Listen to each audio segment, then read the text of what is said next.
Amém, meus irmãos? O tema dessa primeira mensagem da série é a preparação para o chamado.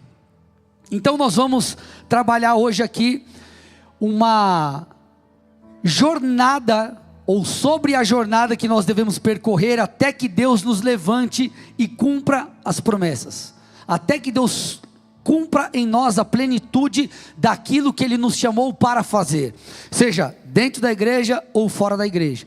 Nós vamos entender essa rota, esse caminho, e nós vamos aqui discernir em que lugar nós estamos, amém? Porque antes de Deus cumprir o que Ele prometeu, existem coisas que precisam ser cumpridas ou geradas em mim e em você.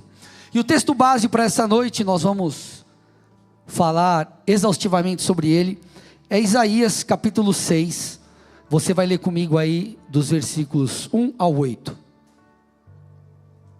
Isaías 6, do 1 ao 8, acompanha comigo aí, diz assim o texto: no ano da morte do rei Uzias, eu vi o Senhor assentado sobre um alto e sublime trono, e as abas de suas vestes enchiam o templo.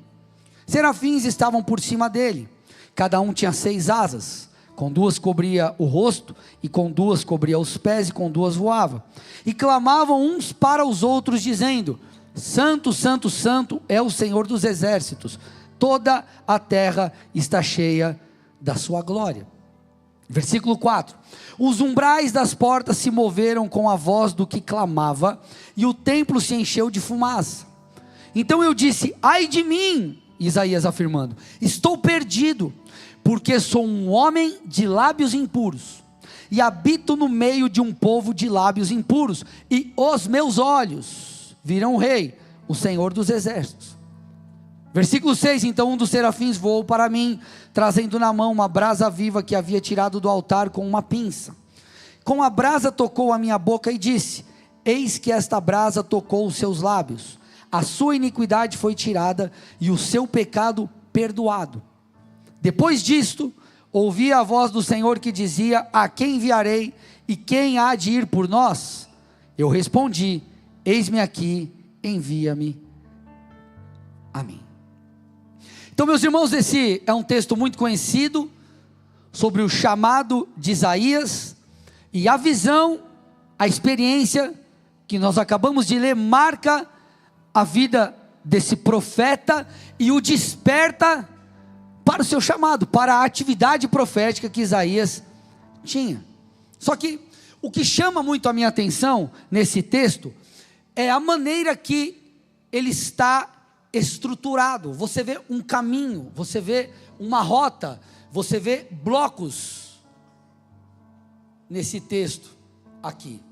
Nós vemos 3 etapas em Isaías 6, dos versículos 1 ao 8, você vê num primeiro momento a visão do trono de Deus, a visão do trono celestial, você vê ali entre os versículos 1 e 4, nos versículos 5 a 7 você vê um momento de arrependimento, de confissão, de transformação, de purificação, e nós vemos então no versículo 8 o chamado de Deus, o ouvir de Deus e a resposta, e nós vamos trabalhar esse tripé, ou esses 3 passos, essa jornada em 3 partes, ok? A visão de Deus do trono, a santificação e o chamado e resposta, e nós vamos entender em qual lugar, em qual momento nós estamos na nossa jornada, amém, irmãos?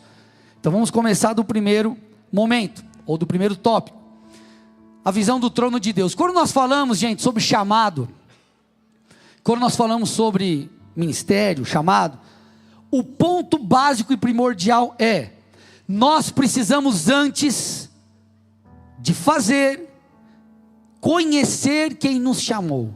Nós precisamos conhecer Cristo e nos apaixonarmos por Ele. Antes de Isaías ser comissionado, ele viu o Senhor.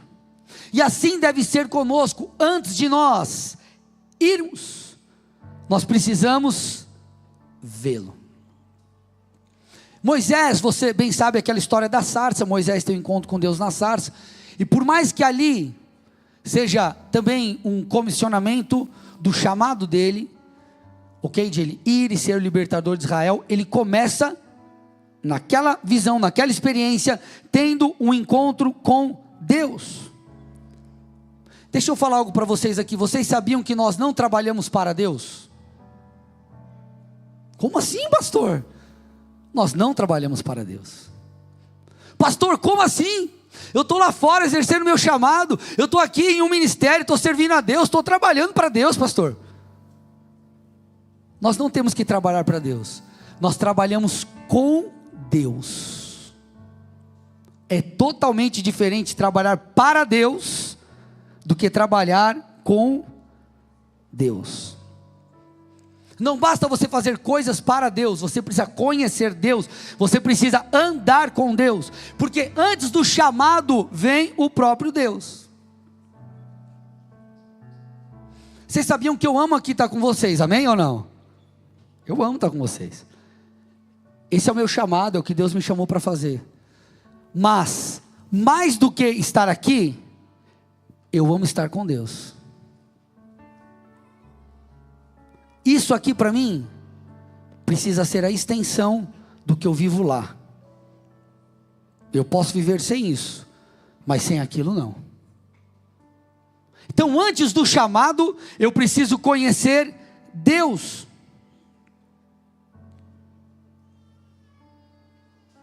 É muito perigoso pessoas que vivem um chamado, fazem coisas para Deus, mas antes não conheceram o Deus que as chamou.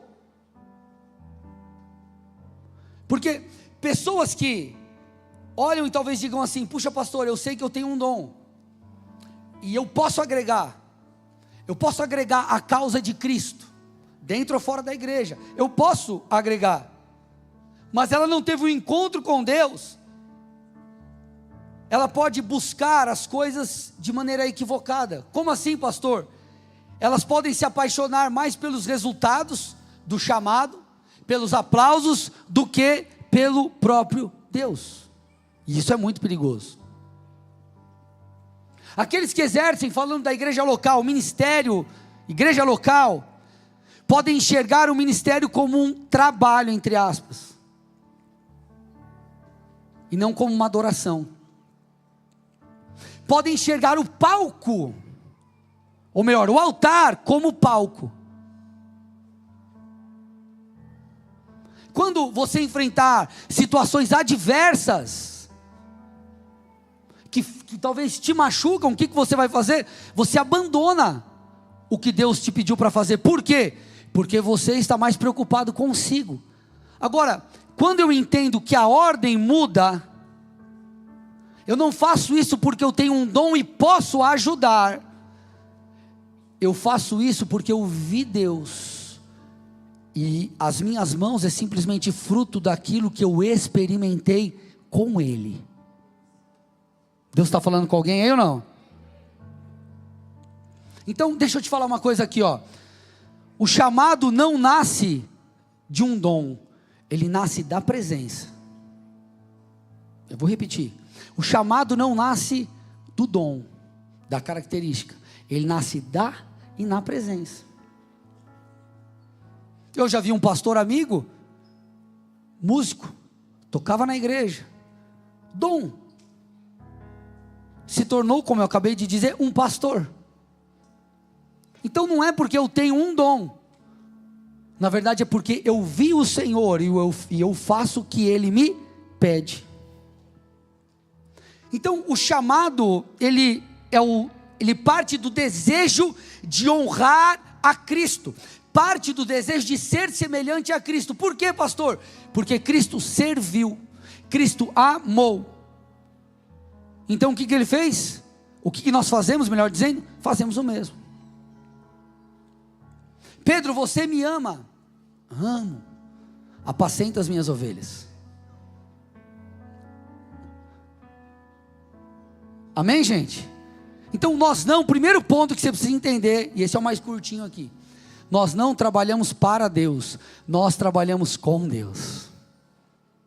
Talvez você entrou aqui, você diz assim: pastor, eu entreguei minha vida a Cristo, eu estou envolvido, somando na causa do reino aqui, lá fora, enfim, mas parece que eu ainda não tive um encontro. Você precisa de um encontro. Talvez você não nasceu de novo ainda.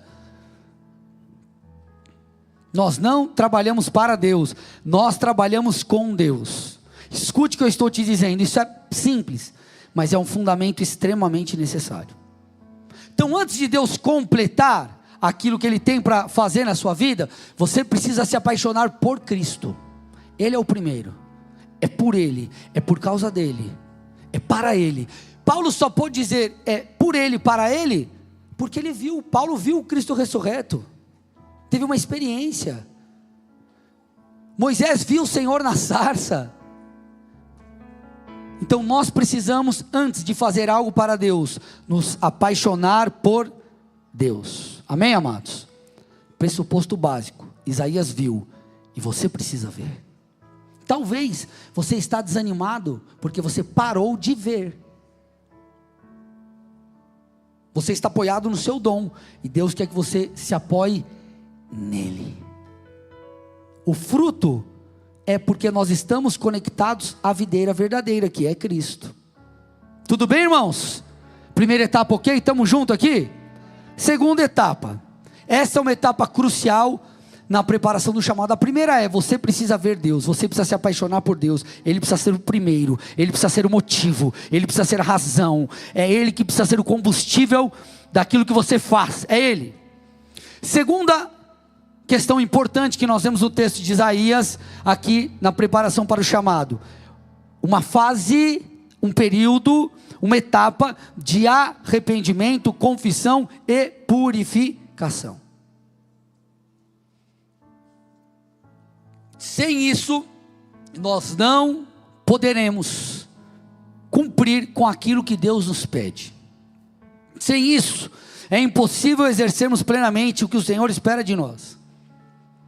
Olha que interessante, versos 5 a 7, de Isaías 6, ai de mim. Então ele viu, quando ele viu, ele percebeu, seus olhos espirituais foram abertos, ai de mim, estou perdido, porque sou um homem de lábios impuros. Daqui a pouco nós vamos entender o que é isso, e ele diz, e habito no meio de um povo de lábios impuros, e os meus olhos viram o Rei, o Senhor dos exércitos. Então o texto vem e explica a experiência que você já sabe. Um serafim vem, toca a boca dele com uma brasa, enfim, os lábios dele, e ele então é perdoado, é purificado, é transformado. Nós precisamos entender o seguinte, meus irmãos, a importância do caráter no ministério, a importância da pureza no ministério, a importância da santidade naquilo que nós estamos fazendo para Deus. Agora, é engraçado porque parece um paradoxo, né? Isaías, ele foi tocado, e a sensação que dá é que ele é completamente purificado, mas na verdade, nós estamos num processo de transformação contínua. Eu tenho no meu celular uma lista aqui, de coisas que eu preciso mudar. Eu tenho 22 anos de crente, tem coisas que você precisa mudar aí, sim ou não? Então é uma transformação contínua, progressiva, que não acaba. Contudo, nós precisamos entender o seguinte, o que aparece prioritariamente ou primeiramente, o que está mais em evidência na nossa vida, no nosso chamado, são os dons, mas o que sustenta o dom é o caráter. Vocês estão aqui? Eu vou te dar um exemplo. Nós temos a tendência de olhar e ficar impactados com muitas questões que são proféticas, por exemplo. Você olha e fala, cara do céu, aquele maluco lá, ele toca, e ele toca muito, parece que o céu se abre. Olha, aquela pessoa se move muito em profecia, aquela pessoa prega demais, aquele faz isso, aquele faz aquilo, ou a pessoa tem um dom, uma característica que serve ao reino de Deus, mas lá fora, você fala, meu Deus, esse cara, ele tem uma graça de Deus, ele tem um dom para administrar, para gerir recursos, para produzir, cara, isso é dado por Deus. Você fala, como que ele consegue? É a graça de Deus. E isso é maravilhoso, chama a nossa atenção, mas o que traz sustentação, o que proporciona o estabelecimento de um legado, é quem nós Você vai dizer comigo, somos, é quem nós? Então é muito interessante, porque você vai entender muito bem isso. Deus, ele começa a trabalhar na vida de Isaías. E Isaías teve um ministério muito desafiador. Ele era um profeta messiânico, então ele falou muito sobre a vinda do Messias. Mas a Bíblia deixa claro que havia uma característica sobre o povo diante da pregação de Isaías. O povo teria o seu coração muitas vezes endurecido. Então Deus precisou fazer o quê? Preparar, purificar e transformar Isaías, para que ele pudesse ser respaldado por quem ele era, por seu caráter. É muito interessante porque nós lemos aquele texto, um texto muito conhecido, Jesus falando no Sermão do Monte, versículo 16, de Mateus 5, diz assim, Mateus capítulo 5, versículo 16, assim brilhe também a luz de vocês diante dos outros, para que vejam as boas obras que vocês fazem e glorifiquem o Pai de vocês que está nos céus. Normalmente nós vemos esse texto, e nós entendemos obras como coisas que fazemos, né? Características, ou dons, ou as obras, né? O ministério, o chamado, e coisas desse tipo, e afins, vale para isso também. Só que, nós estamos falando de Mateus capítulo 5, Mateus capítulo 5, capítulo 6, capítulo 7, falam, ou são discursos, um dos grandes discursos de Jesus, o Sermão da Montanha, e aqui ele está falando da ética no reino.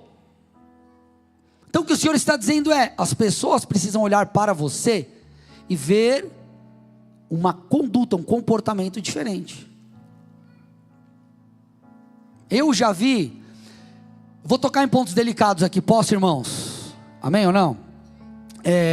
Eu já tive, e é triste ouvir isso, pessoas que falaram assim, pastor, eu não contrato mais gente da igreja. Você fala, rapaz, mas por quê? Cara, tinha que ser o inverso, você tinha que olhar e falar, cara, eu vou contratar aquela pessoa porque ele é crente, não vou nem assinar contrato.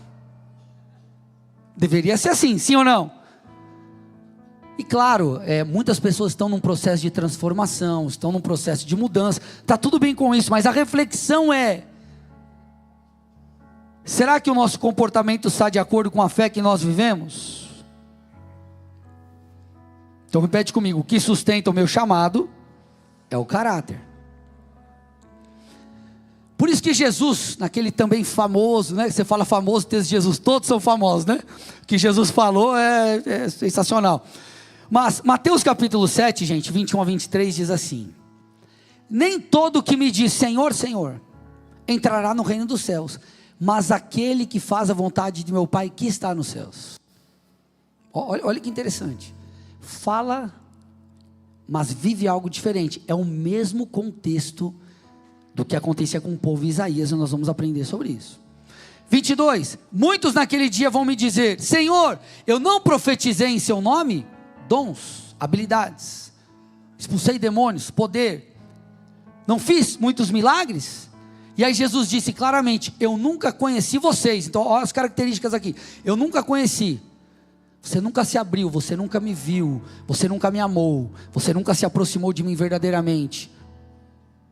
O primeiro aspecto de Isaías. E segunda, vocês que praticam o mal. Então os dons são importantes, mas o que nos sustenta é o caráter. Por que eu estou te falando isso? Me escute, gente. Se nós queremos viver a plenitude do que Deus tem para fazer, nós precisamos passar por essas etapas. Quer um mau exemplo de alguém que tinha algo sensacional da parte de Deus, mas terminou mal? Começa com Sam, termina com São. Sansão, tipo eu assim, cabeludo assim, tinha força, estava no cabelo, se dependesse disso, ó rapaz, já está complicado. Sansão, você bem sabe, se você não sabe, você já viu alguma historinha, alguma coisa. E Sansão, ele foi um homem chamado por Deus, separado por Deus, era um juiz, ele fazia grandes obras, grandes feitos, por sua força, libertava o povo dos opressores, mas ele era impulsivo, imoral e desobediente. Pastor, mas Sansão terminou com aquele troço, aquele último ato de fé, e ele matou todos os inimigos, aquela loucura, sim, mas ele termina o seu ministério cego, cativo e humilhado.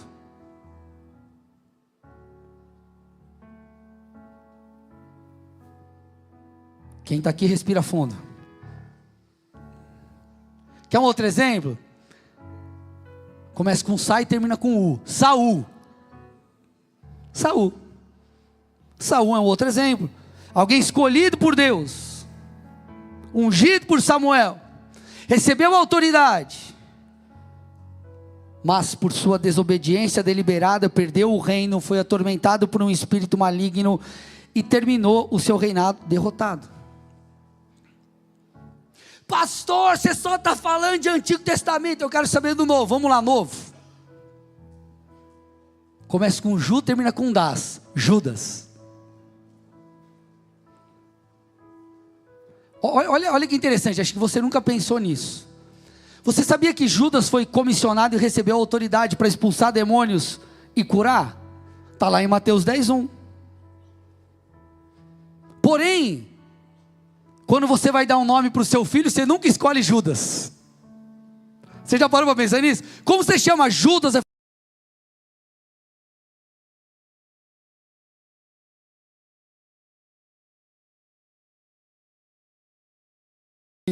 O Judas.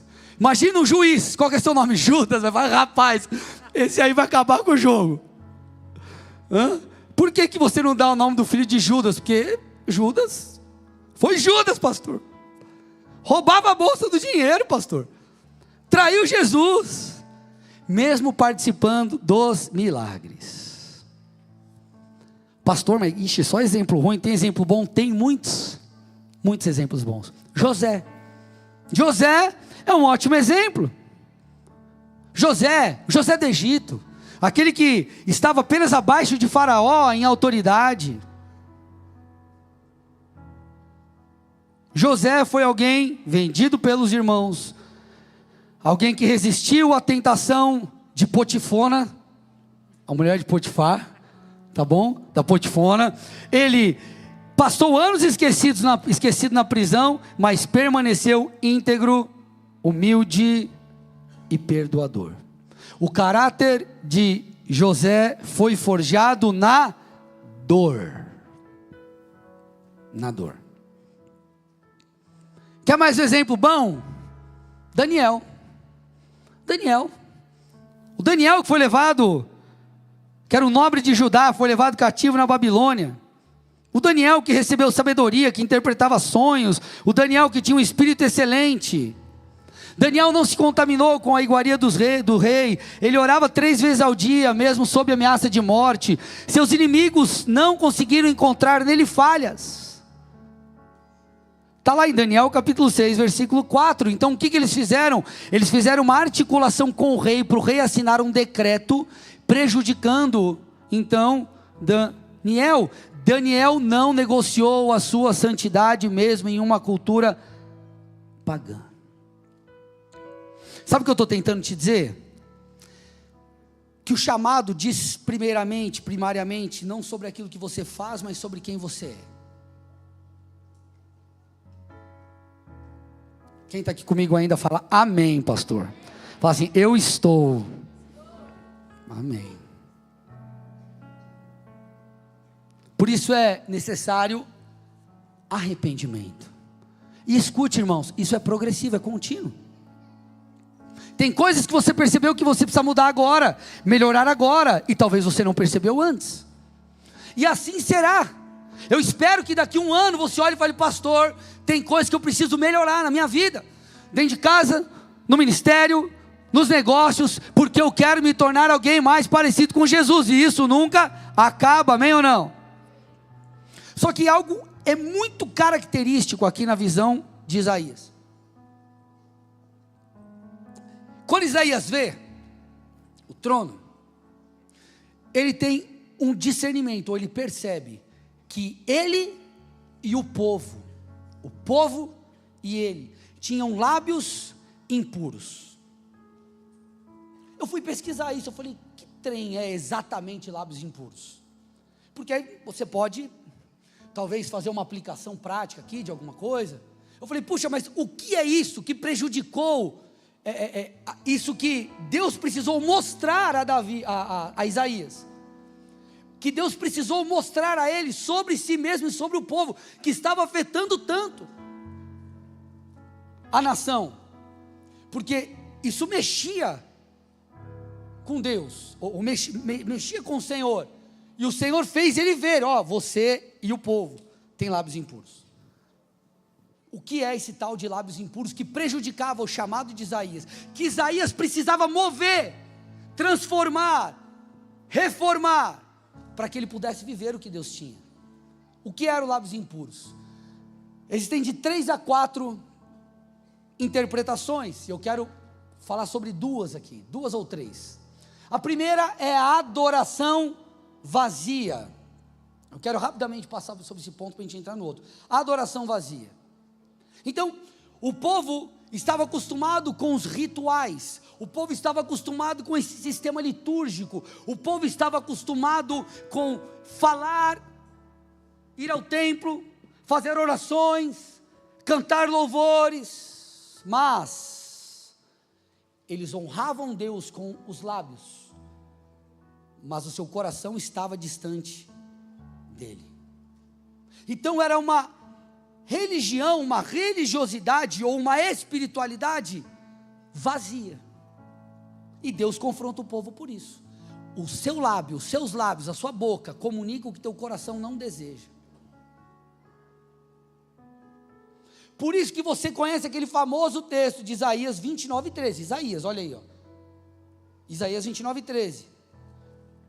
O Senhor disse, visto que esse povo se aproxima de mim com a sua boca, e com os seus lábios me honra, mas o seu coração está longe de mim, e o seu temor para comigo consiste só em mandamentos ensinados por homens, e o texto assim segue.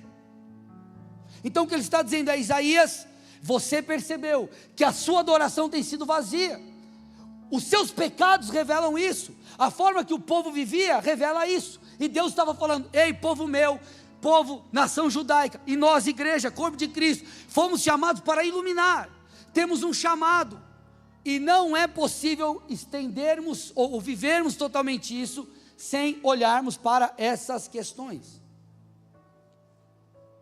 O que eu estou tentando te dizer, meu irmão e minha irmã?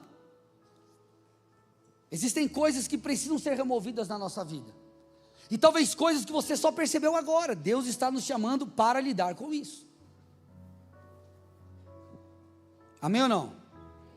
Então ele disse, volte o seu coração para mim, não viva uma religião vazia, não viva uma adoração vazia, porque sem isso o povo não vai cumprir o seu chamado, e você, Isaías, não vai conseguir cumprir o seu chamado.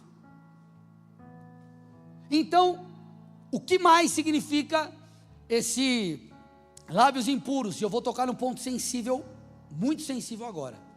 Quem está comigo ainda respira fundo, e diz assim, estou aqui.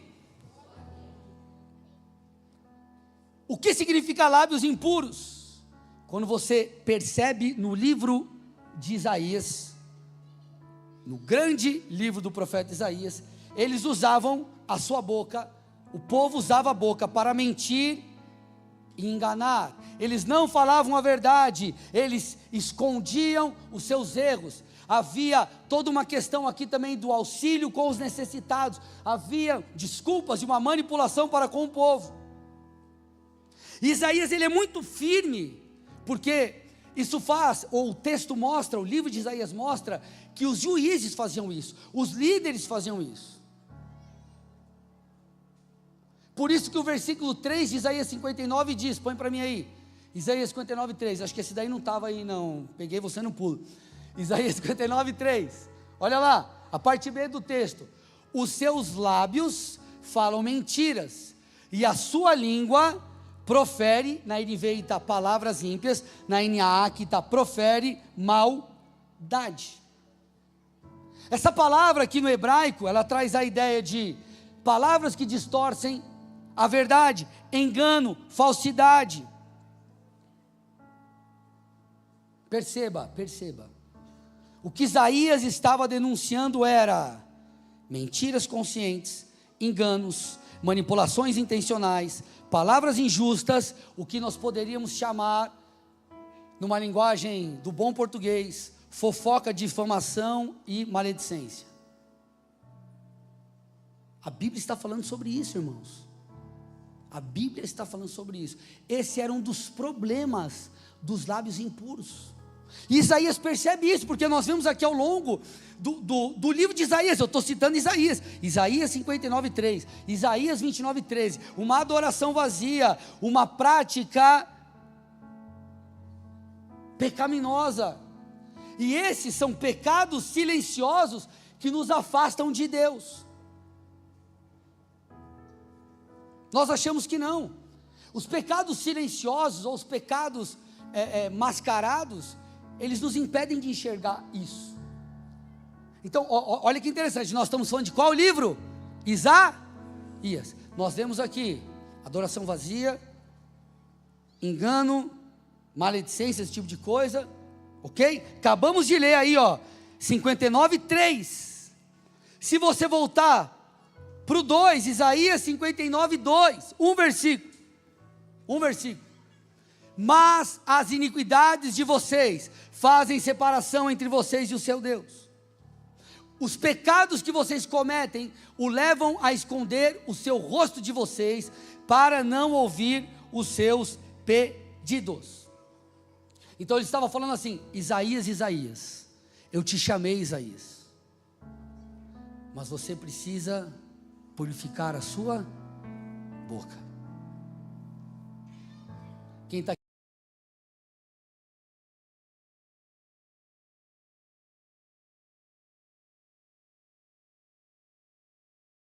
Passar um mertiolate que não arde?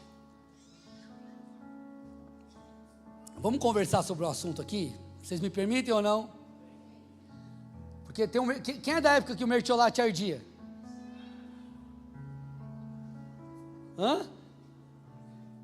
Quem prefere o mertiolate que não arde?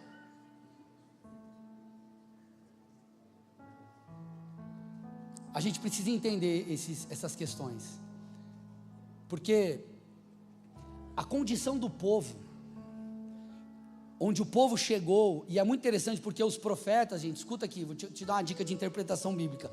Os profetas, eles pregavam, e o ministério de Isaías, como eu disse, é muito difícil, porque, quer ver, quando você vai aqui para o capítulo 6, nos versículos, a partir do versículo 9, ele diz assim, ele acaba de receber o chamado e diz: diga a esse povo, ouçam, mas sem entender, vejam, mas sem perceber, torne o coração do povo insensível, endureça-lhe os ouvidos. O que ele está tentando dizer? Isaías, eu te chamei, mas o seu ministério vai ser duro, Isaías, porque o povo está com o coração endurecido. Por quê? Porque a adoração se tornou vazia, por causa de toda essa dinâmica que prejudicava o coração das pessoas, corrompia o ambiente. Então pecados como fofoca, maledicência, esse tipo de coisa, o que acontece? Corrompe ambientes. Eu vou te dar um exemplo. Na época que eu quando eu era bancário, eu estava numa sala, era eu, que era gerente de pessoa jurídica, um cara que trabalhava comigo era gerente PJ também na minha frente, e eu tinha mais 2 pessoas aqui. A gente lidava tranquilo com as coisas. Uma vez nós brigamos lá, eu falei: cara, me desculpa. Ele falou: beleza, e está tudo certo. Tinha 2 meninas lá que, eu não sei quando, sei que fazia um bom tempo, elas tiveram alguma coisa ali no trabalho, e rapaz do céu, ficou um negócio que não se resolvia. Então o que a gente percebe? Isso provoca um problema no ambiente, você vê isso muito no esporte. Você pega lá um time muito bom, só com jogador top, tipo o Santos de 2025. Rapaz, nós vamos ser campeão brasileiro da Série B no ano que vem. Está repreendido em nome de Jesus. Sai para lá, capeta. Repreendo isso. Você tem mó timão, só craque. Não dá certo, eles trocam quem? o treinador, para o treinador tentar pegar aquelas peças e fazerem elas darem um jeito na turma que não está caminhando bem. Então, é muito interessante o ministério de Isaías, porque o pecado do povo se manifestava nas palavras, mas o problema estava, sabe aonde? No coração. Por isso que Jesus disse em Lucas 6,45, a boca fala do que está cheio o coração. Então o que ele está dizendo é, esse tipo de dinâmica, esse tipo de pecado revela uma verdade: a minha boca só fala daquilo que está cheio o coração. Por isso que Deus está falando com Isaías, para que ele fosse transformado, para que o povo fosse transformado, porque o povo só conseguiria cumprir o seu chamado, Isaías só conseguiria cumprir um ministério profético efetivo, se ele fosse transformado. Por isso que ele reconhece, ele diz, ai de mim, agora eu vi, puxa, eu percebi, puxa, isso aconteceu, eu estou perdido. Então, o arrependimento fez com que os seus lábios fossem tocados. Posso dar mais um passinho para lá ou não? Respira, vamos ou não? Antes de nós entrarmos no terceiro ponto aqui. Por isso que Tiago 3,16, o livro de Tiago em 2 momentos trata isso de maneira muito assertiva. Ele diz assim, ó: pois onde há inveja e rivalidade, aí é o quê? Confusão. E o que mais? Toda espécie de males. A consequência desse tipo de pecado é o quê? Confusão, não só individual, mas coletiva. Alô? Vocês estão aqui comigo ainda ou não?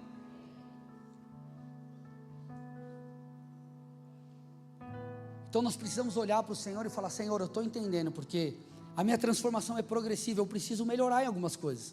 Talvez, eu estou citando coisas aqui, que eu estou fazendo uma exegese, falar um nome difícil, do texto aqui, da palavra aqui de fato de Isaías, mas talvez o Espírito Santo está comunicando outra coisa dentro de você. Talvez você precisa ser mais disciplinado, talvez você precise buscar ajuda, talvez, eu não sei, o Espírito Santo está comunicando algo, falando, ei filho, eu preciso que você se mova, porque eu estou te preparando para o seu chamado. Mas essas questões são muito características, porque versículo 26 de Tiago 1, ele diz assim, se alguém supõe ser religioso, mas não refreia sua língua, está enganando a si mesmo. A sua religião é vã. Por exemplo, quando você vai lá para Eli, o profeta Eli, por que o Senhor veio com grande juízo sobre Eli? Porque ele não cuidava dos seus filhos. Os seus filhos, eles eram sacerdotes, mas sacerdotes que não honravam a Deus. Aí você olha e fala, pastor, isso é coisa do Antigo Testamento, no Novo Testamento também tinha. Então, Paulo precisava lidar com essas coisas.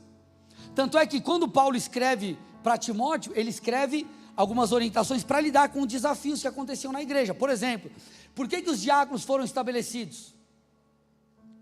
Porque na igreja estava tendo uma dificuldade com a distribuição de alimentos.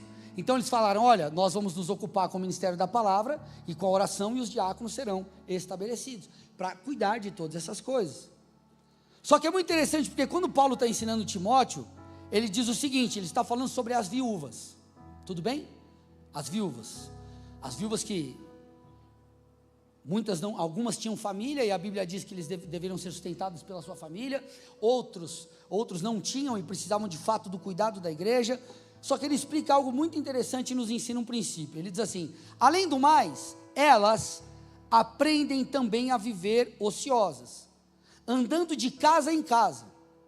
Olha que interessante, ele está contextualizando, porque as cartas de Paulo era para lidar com coisas que estavam acontecendo.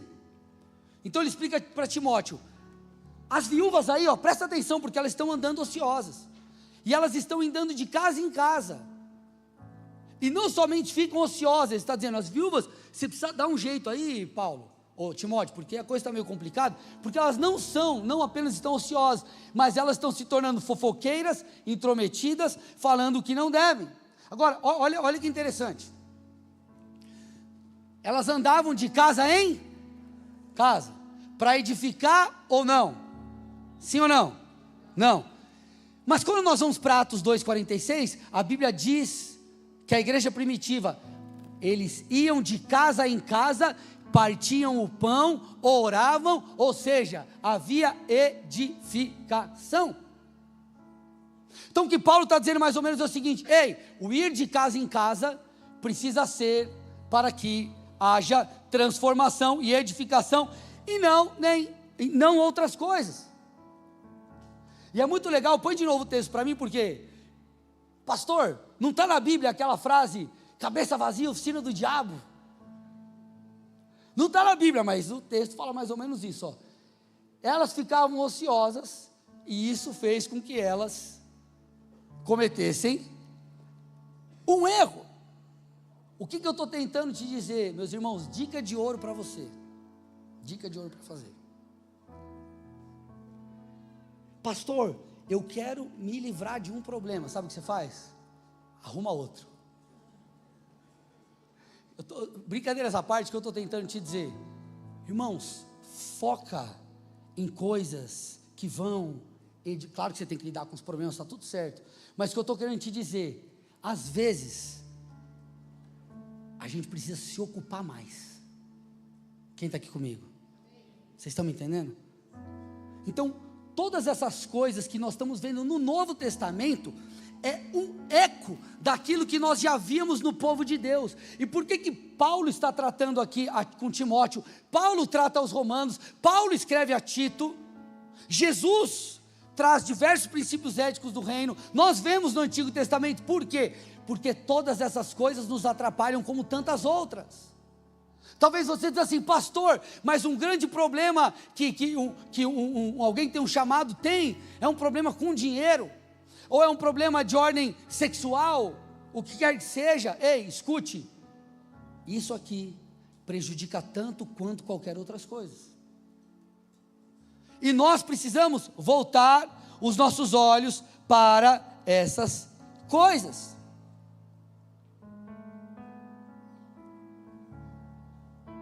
Posso dar mais um texto para a gente seguir aqui para um próximo ponto que vai arder seu coração ou não? Último texto, Romanos 16, 17 e 18. Irmãos, então olha que interessante, Isaías, Timóteo, eu não citei aqui só para a gente passar um pouco, Tito, Romanos. Irmãos, peço que notem bem aqueles que provocam divisões e escândalos em desacordo com a doutrina que vocês aprenderam, afastem-se deles, verso 18, porque esses tais, olha a característica, não servem a Cristo, ou seja, não estão se posicionando como deveriam. O que eu estou tentando te dizer, irmãos? Nós precisamos progredir na nossa santificação, e se nós formos sinceros conosco mesmo e com o Espírito Santo, tem tantas coisas que nós podemos melhorar, sim ou não, irmãos?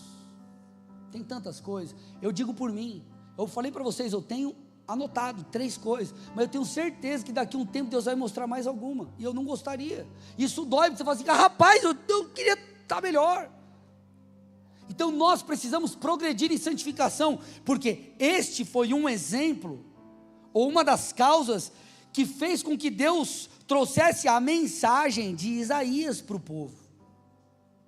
E quando nós olhamos para o Novo Testamento, nós vemos muitas pessoas chamadas por Jesus, e foram tocadas, mudadas e viveram o seu propósito. Você vê Zaqueu, você vê Mateus, você vê Paulo, você vê Pedro. Então todos esses momentos difíceis que nós temos às vezes no altar de Deus, nós precisamos olhar e falar: Senhor, muito obrigado, porque o Senhor está arrancando de mim esse velho homem.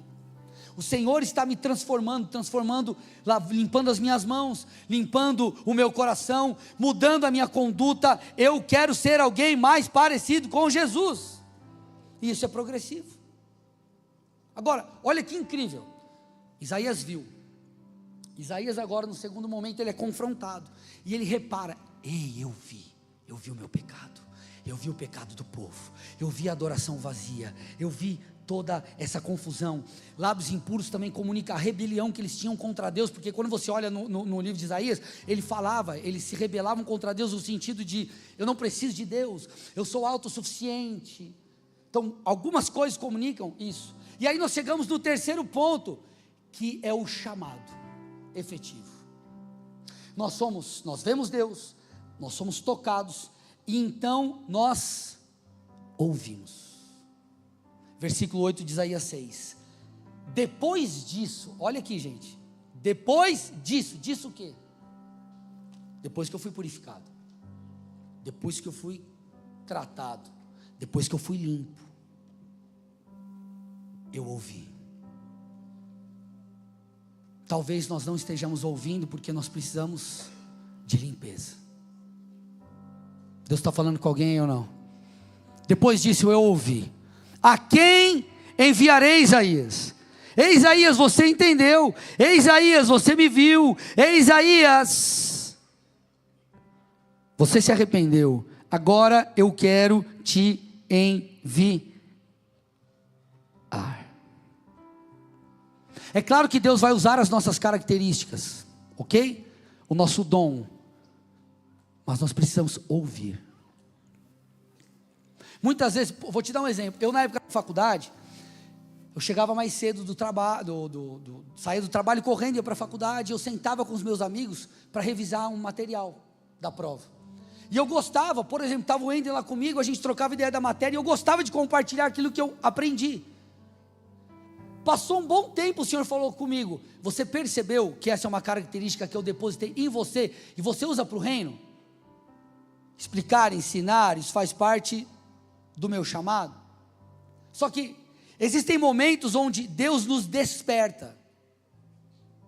Existem momentos que essa voz é como se ela, vou usar aspas aqui, nos ativasse, nos chamasse, nos puxasse para fora. Vocês sabem, eu já citei várias vezes aqui, o primeiro encontro que eu tive com Deus sobre o meu chamado, 2004, 2005, depois 2006 de novo, e ao longo da minha jornada eu tive alguns encontros com Deus, até que 3 meses antes de eu assumir essa igreja, um profeta chegou para mim e falou, Deus está marcando um tempo novo no seu ministério, tirou o relógio dele e me deu. Aquilo foi um marco para mim. O que eu estou tentando te dizer? Existem momentos que nós precisamos ouvir. Pastor, mas se eu ler a Bíblia e eu analisar a grande comissão, Mateus 28, 19 e 20, eu sei que eu devo ir e fazer discípulos. E sim, todos nós temos que fazer discípulos. Você pode ser um pastor, você pode ser uma dona de casa, você pode ser um empreendedor, você pode ser um advogado, você pode ser um vendedor, não importa, todos nós somos chamados para fazer discípulo. Fazer discípulos, isso faz parte. Mas, irmãos, existe um momento que nós ouvimos algo específico de Deus. Se eu parasse para abrir para testemunhos aqui, alguns diriam, pastor, Deus colocou uma convicção dentro de mim. Outros diriam, Deus usou alguém para falar para mim sobre algo, e aquilo foi como um descortinar diante dos meus olhos para o meu chamado. Outros dirão, pastor, tive um sonho. E tem gente que é boa para sonhar, né, gente, profeticamente. Se você conhecer essa pessoa, fala assim, ó, ore, peça para Deus te dar um sonho que eu te pago uma pizza. Pizza profética, olha que bênção. Talvez você vai estar lendo a Bíblia, um texto salta diante dos seus olhos, fala, meu Deus, é isso. Talvez o Espírito gere algo em você, mas o que eu preciso que você entenda é, apesar de Novo Testamento, palavras de Jesus, Mateus 28, 19 e 20, a grande comissão está estabelecida, Atos 1:8 também, e por aí vai. Paulo lá na frente viu Jesus, ele precisou ver Jesus. Os mesmos discípulos que tiveram um encontro com Jesus, ao longo de sua jornada, tiveram ou receberam o Espírito Santo, ou o poder do Espírito em Pentecostes. Muitos que receberam o Espírito Santo em Pentecostes, em Atos 2, em Atos 4, mais uma vez foram tocados. Pedro caminhou com Cristo. Pedro foi batizado no Espírito. Pedro pregou, milhares de pessoas se converteram, mas o mesmo Pedro que já tinha tido muitas experiências, é o Pedro que lá em Atos 10 tem a visão daquele lençol, onde apareciam muitos animais impuros e Deus manda ele comer. Olha que interessante isso aqui. O Pedro que teve muitas experiências e poderia já ter julgado, alguém entendido de muitas coisas, se depara com algo que ele não entende, porque era um novo tempo sobre a vida dele, ou sobre a dinâmica do evangelho, melhor dizendo, porque o que ele estava dizendo ali é o seguinte: ei Pedro, esses animais impuros representam o povo não judeu, representam os gentios, representam aqueles que não são da mesma nação. Eu fui chamado também para eles, e não só por vocês judeus. Pedro não entendia isso, tanto é que esse descortinar do evangelho aos gentios, a Bíblia chama de mistério, foi revelado só num tempo oportuno e específico, mais claramente. O que eu estou tentando te dizer? Às vezes nós olhamos para a nossa vida e achamos que nós já sabemos o que Deus tem para nós, já sabemos qual é a fase, qual é o momento, enfim, só que muitas vezes nós precisamos entrar na presença de Deus de novo e ouvir mais uma vez, ouvir de novo: a quem eu enviarei?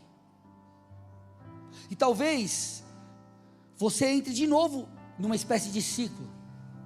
Eu já fui enviado, mas talvez você precisa ver de novo, porque talvez você não está mais apaixonado por Jesus, então você é mais uma vez tocado, preparado, e ele diz: eu estou te enviando, eu te toco, eu te purifico, eu te envio, eu te toco, eu te purifico, eu te envio, eu te toco, eu te purifico, eu te envio, até que isso se torne pleno.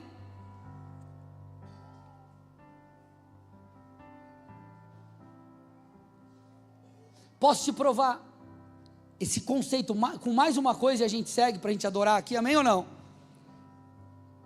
Preparando essa mensagem eu me fiz uma pergunta: Senhor, Isaías capítulo 6, 1 a 8, um relato do chamado de Isaías. Isaías está sendo chamado aqui. Por que ele está sendo chamado só em Isaías 6? Nos tempos, ou depois da morte do rei Uzias, se enquanto Uzias era vivo, Isaías já se manifestava profeticamente. Pastor, não entendi, onde está isso? Perceba comigo, Isaías 1, 1.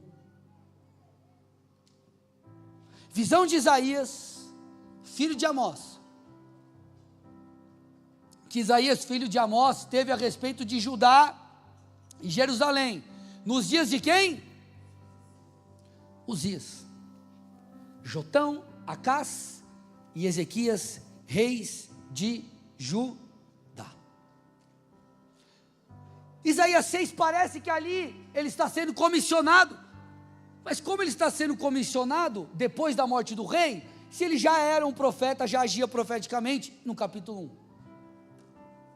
Eu me perguntei.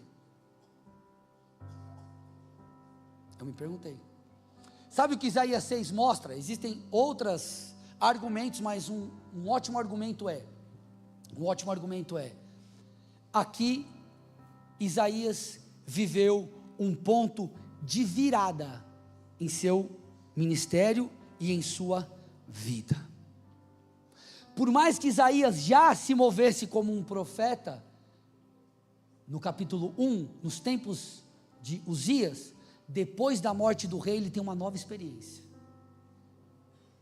E ele entende que para ele, de fato, seguir para a próxima etapa, ele precisava ser purificado, mudado e renovado. Gente, vocês estão entendendo o quão sério é isso? É como se Isaías fosse recomissionado. Sabe o que essa palavra gera em mim? Um temor e uma disposição de buscar a Deus e falar: Senhor, ok, o que precisa ser transformado dentro de mim para que eu viva além? O que precisa ser mudado em mim? O que precisa ser ajustado nessa preparação para que eu viva a totalidade do meu chamado? Um dia você viu Isaías teve uma visão profética, mas um dia ele precisou ver de novo o trono de Deus. Eu passei por momentos na minha vida em que eu precisei ver o trono de Deus de novo. Eu precisei de uma, aspas, nova sarça. E a vida de Isaías, o ministério de Isaías é outro, depois do que ele vive no capítulo 6. Nós estamos em uma jornada, meus irmãos. Essa preparação nunca acaba. Talvez Deus esteja falando com você para remoção de lábios impuros. Talvez Deus esteja falando com você sobre outras coisas, mas que são necessárias, e sem essas, escute, presta atenção, Isaías não poderia mover-se, cumprir, sem isso. E eu não sei você, mas essa mensagem quebranta o meu coração, para que nós possamos ir em busca daquilo que Deus tem para nós agora.